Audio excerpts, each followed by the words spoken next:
So, good morning, everyone. I hope everyone is joining from India. So, good morning to everyone, and I hope that everyone is safe and healthy.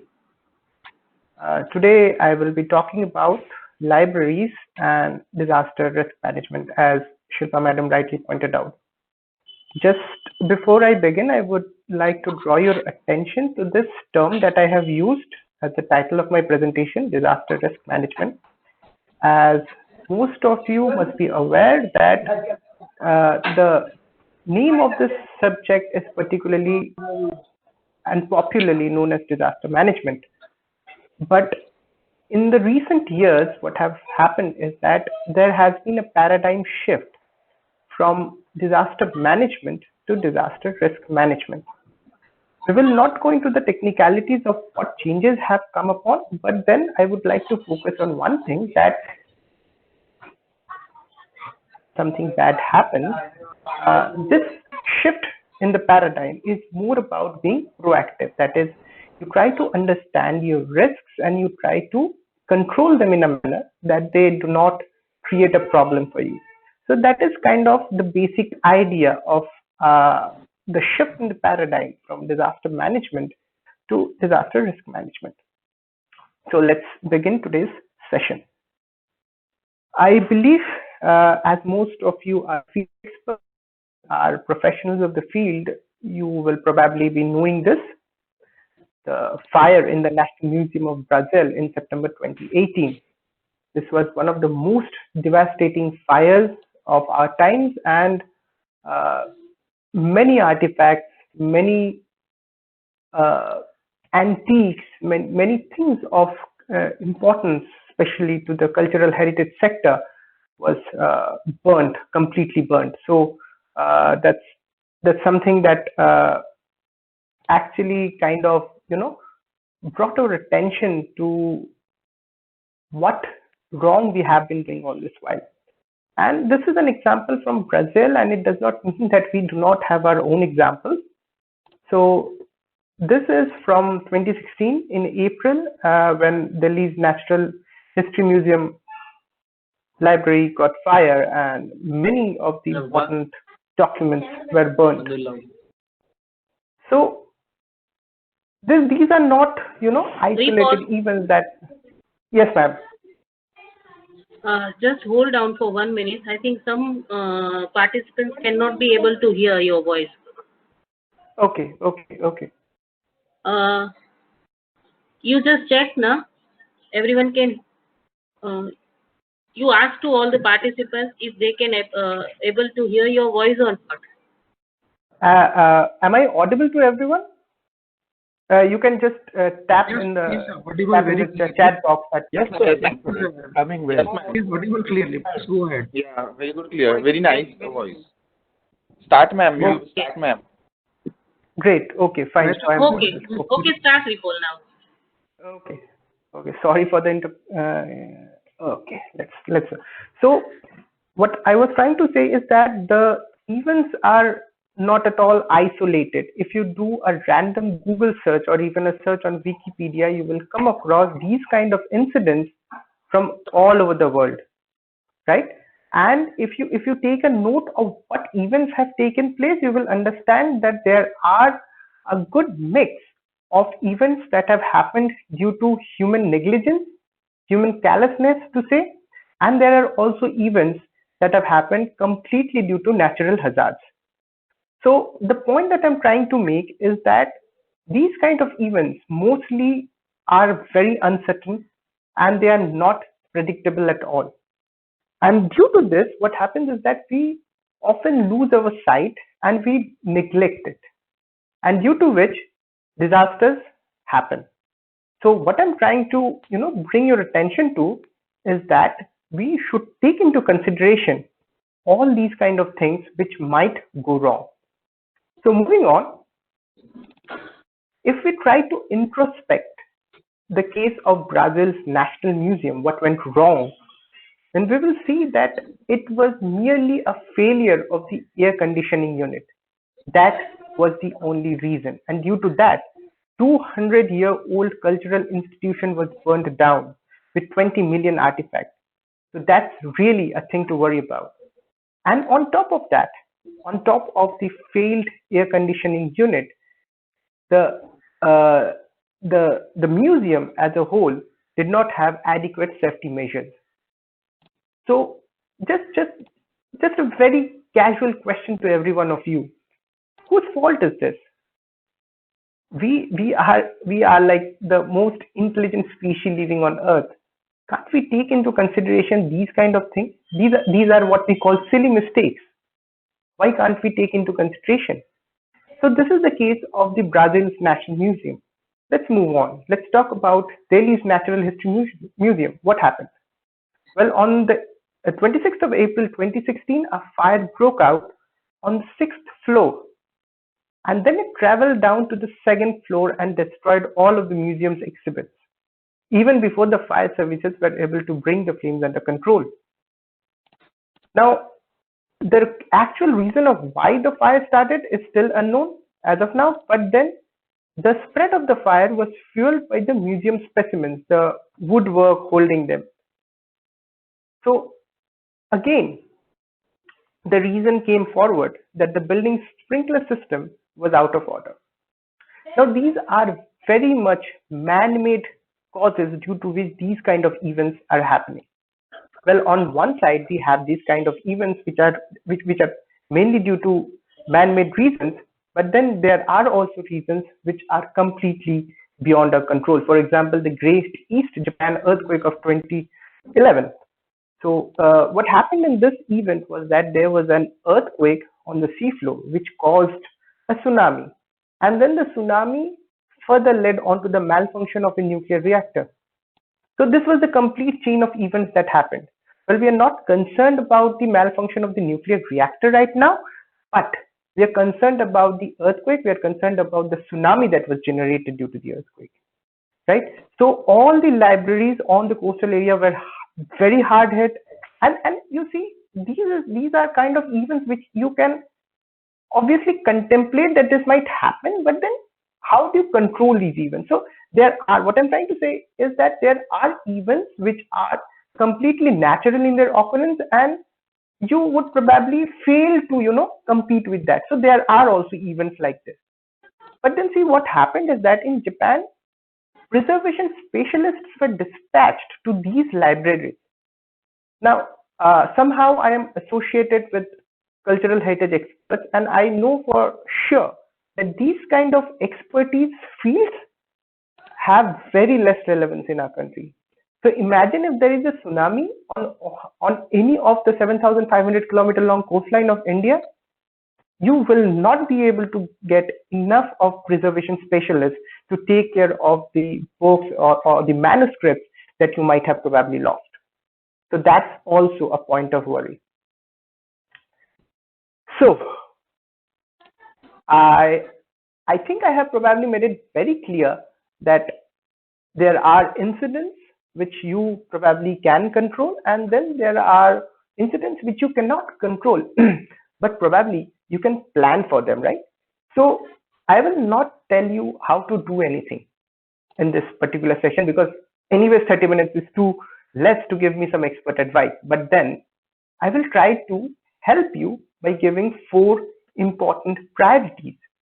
And if you work on those 4 important priorities, probably your library or your ecosystem will come out way better than any other contemporary ecosystem.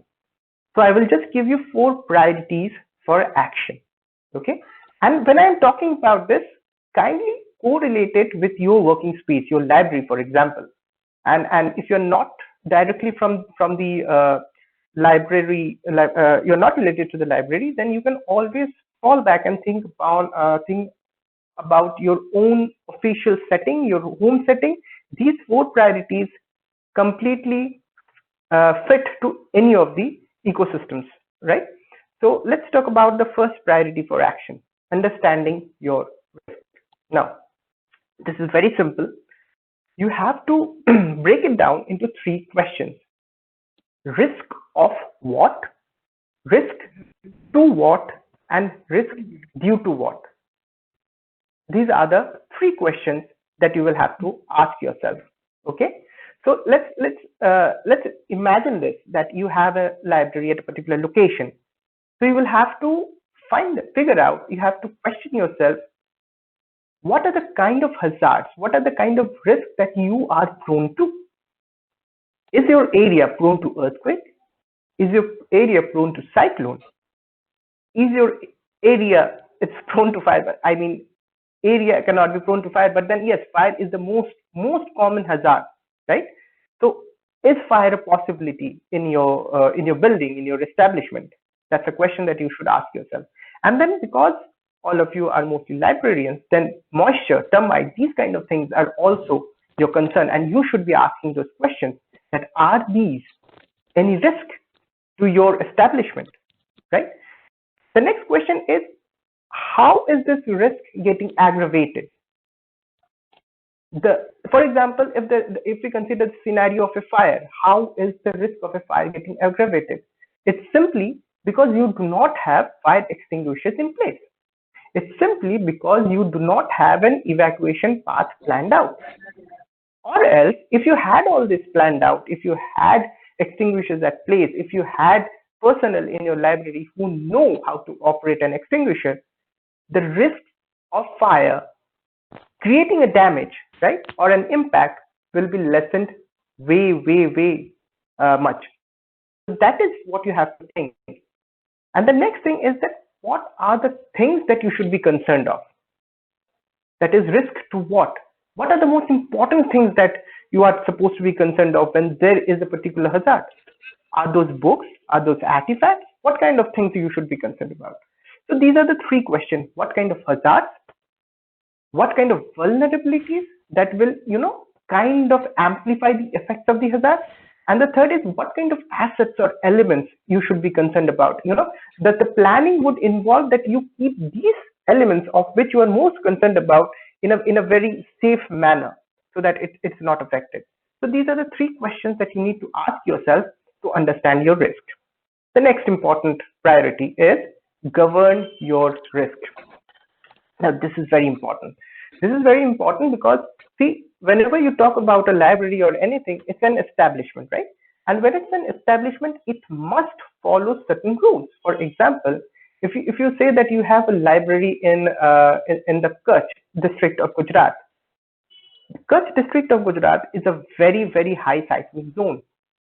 Now, because it's a high seismic zone, it is prone to earthquakes. Now, if you have a library which houses very important documents, but your building is not made according to the building codes, then even an earthquake of a very mild magnitude will cause devastations in your building, which you do not want. So, building codes, are you following those building codes? Number one. Next, even for fire, there are very specific guidelines, very specific rules to be followed. Is your building compliant of that? That's a question that you have to ask yourself, right? So these are the things that come from the top to you. You have to follow them. But there are also certain rules that you will have to institute for yourself, right? You cannot allow people to come and smoke in your library, right? Are there safety vigilances? Every day in the morning, does the security guard go around and check for things that might cause a problem, like circuitry, for example, right? So you have to have these kind of things in place. Mock drills, this is very essential. We always talk about mock drills, exercises of evacuation, but we never do it. It's always on the paper, it's always on the plan, but we never ever do it. So you ask yourself, in the last 1 year, how many times have you ever considered having a mock drill? Leave about actually doing it. Have you considered having a mock drill? What if there is a fire? God forbid, what if there is a fire and you do not know how to exit your building or how to exit with important documents? So, mandatory mock drills. Have you done it? If not, institute it. Make it a rule that you have to do it every 6 months or every year, for example. Preparation of a plan, just as I was saying, you may have a plan of, evacuation plan or an action plan, or people also have this crazy fetish of calling disaster management plans. You will go around and find big establishments, big libraries claiming that they have disaster management plans, but it's always on the papers. Nothing actually happens. So you cannot have a plan which is always on the paper. You will have to implement it. And mock drill, exercising evacuation plans are the way of doing it. So preparation of plans, that's why it's in bold. It's not about having a plan. It's not about having a 300-page document. It's about implementing it. So you have to think about that. And preparation of plan is not technical at all. You see the 4 priorities that we're discussing. If you go back and think about this and you write it down with all the stakeholders concerned, you have a plan. No one will come and give you a plan. No one can come and make a plan for you because you are the stakeholder. You are the owner of your library. It's you who knows the pros and the cons of everything. You know what is to be done, what is not to be done. An outsider can never come and tell you to do this and do that during an event. You will have to plan it. So that's why preparation of plan is very, very essential. Follow the 4 priorities that we are discussing, and you will get a plan on your hand after this entire thing. Okay, health checks of assets. This is very important in case of a library because of the moisture, the termite things, and all that kind of thing. So health check of assets for which you are concerned, that is also important. Okay, moving ahead, the third important priority is investment. Now see, there is a very common understanding. If I am allowed to say, it's a myth that for ensuring that no disaster causes a damage, you will have to spend more. Well, there is no such thing. It's completely a myth. See, if you spend $1 in preparedness, you will probably save $6 to $7 in response and recovery. And that's an established fact. I'm not making it up. You can Google it. So you spend $1 in preparedness and you save $6 to $7. That's a very simple cost benefit analysis that you can come up with, right? And why I'm saying that you do not need to spend extra money, because you will have to mainstream these concerns that you have in your development plans or schemes or whatever. For example, you want to expand your building or your building of your library. You can do it, no issues with it. But have you considered the seismic zones? Have you considered the soil conditions? You just cannot build a part of the building protruding out, supported by stints on a highly active seismic zone. That's not possible. So you have to expand it. Very good, expand it, no issues with it. But then you will have to take this into consideration. Okay. Next, you want to do a complete renovation of your library and you install new ACs. No issues. Good. You go about doing it. But then you have to take care of the circuitry, take care of the power loads. You have to be sure that you do not create another incident what happened in Brazil. So this you will have to take care. And see, these are very, very, very minute things. These are not rocket science that you have to think about differently, spend differently. It's part of your regular development process. So that is the idea of mainstreaming risk management into development idea, right? Okay. Let's say that for a particular year you have new funds, then use the funds to install fire extinguishers. Use that fund to train some of your personnel to use that fire extinguishers. Having fire extinguishers is not just enough. You have to train them how to use it, because there are different types of fire extinguishers which are used for different types of fire. So you will have to train someone to use it, right? So use your funds when it's available. Next, digitalization is a very important thing. You will always have to be very, very, cautious about it. That if there is a chance of important things getting lost, you will have to digitalize it. This is a lesson that we have learned after having suffered huge losses. But then let's start taking stock of this and invest in digitalization, invest in mock drills or exercise. So what I'm trying to say is that additional investment is not required, but yes, you will have to mainstream these concerns, these problematic issues or concerns into your development ideas. Only then you can manage your risks in a proper manner, right?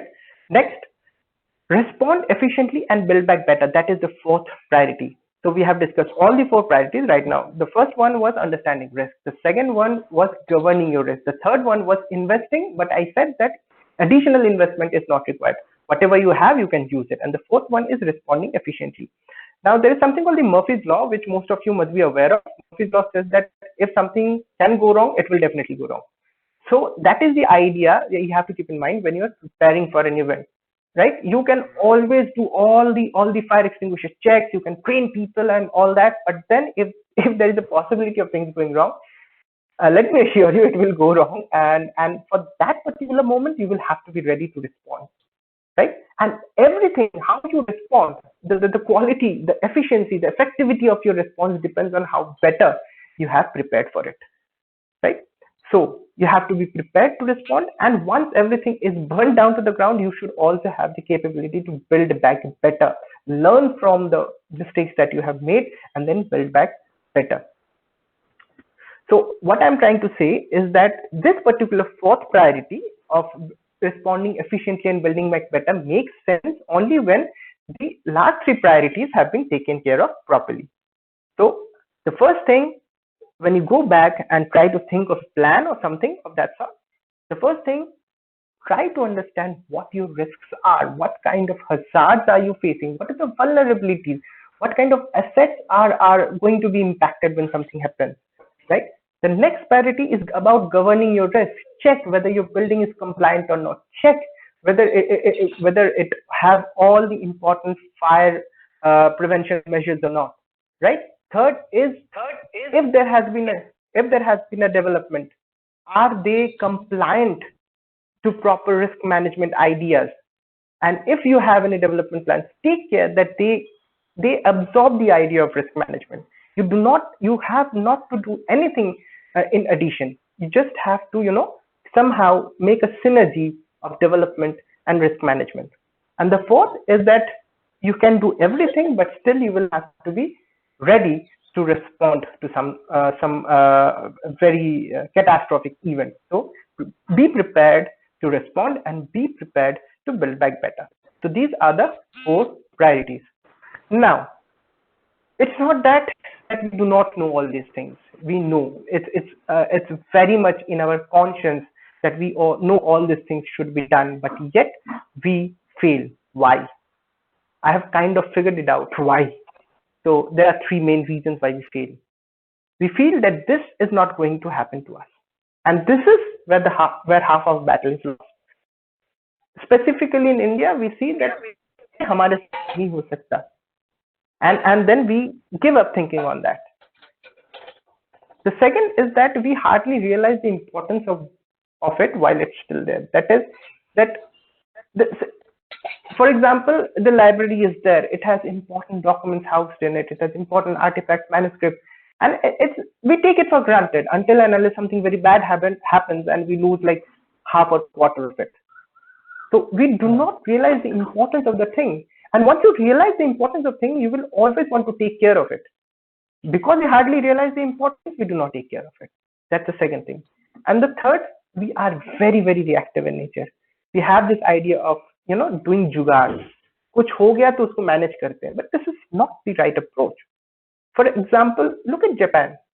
Every other day, it's being hit by a small quake. It's being hit by a typhoon, and yet it's managing. And that kind of an event, imagine happening in India. We will fall flat on our faces. Why? Because we are very reactive. So what I'm suggesting is that the idea is not that this is not going to happen. The idea is to realize the importance of things that we have, and the loss of which will create a problem for us. And the idea is to become proactive. Now, a food for thought is that, do we need to realize all these? Do we need to become proactive only after we have suffered so much of losses, so much of damages? Can't we be proactive? That's my question for you, and that's something that you should think about.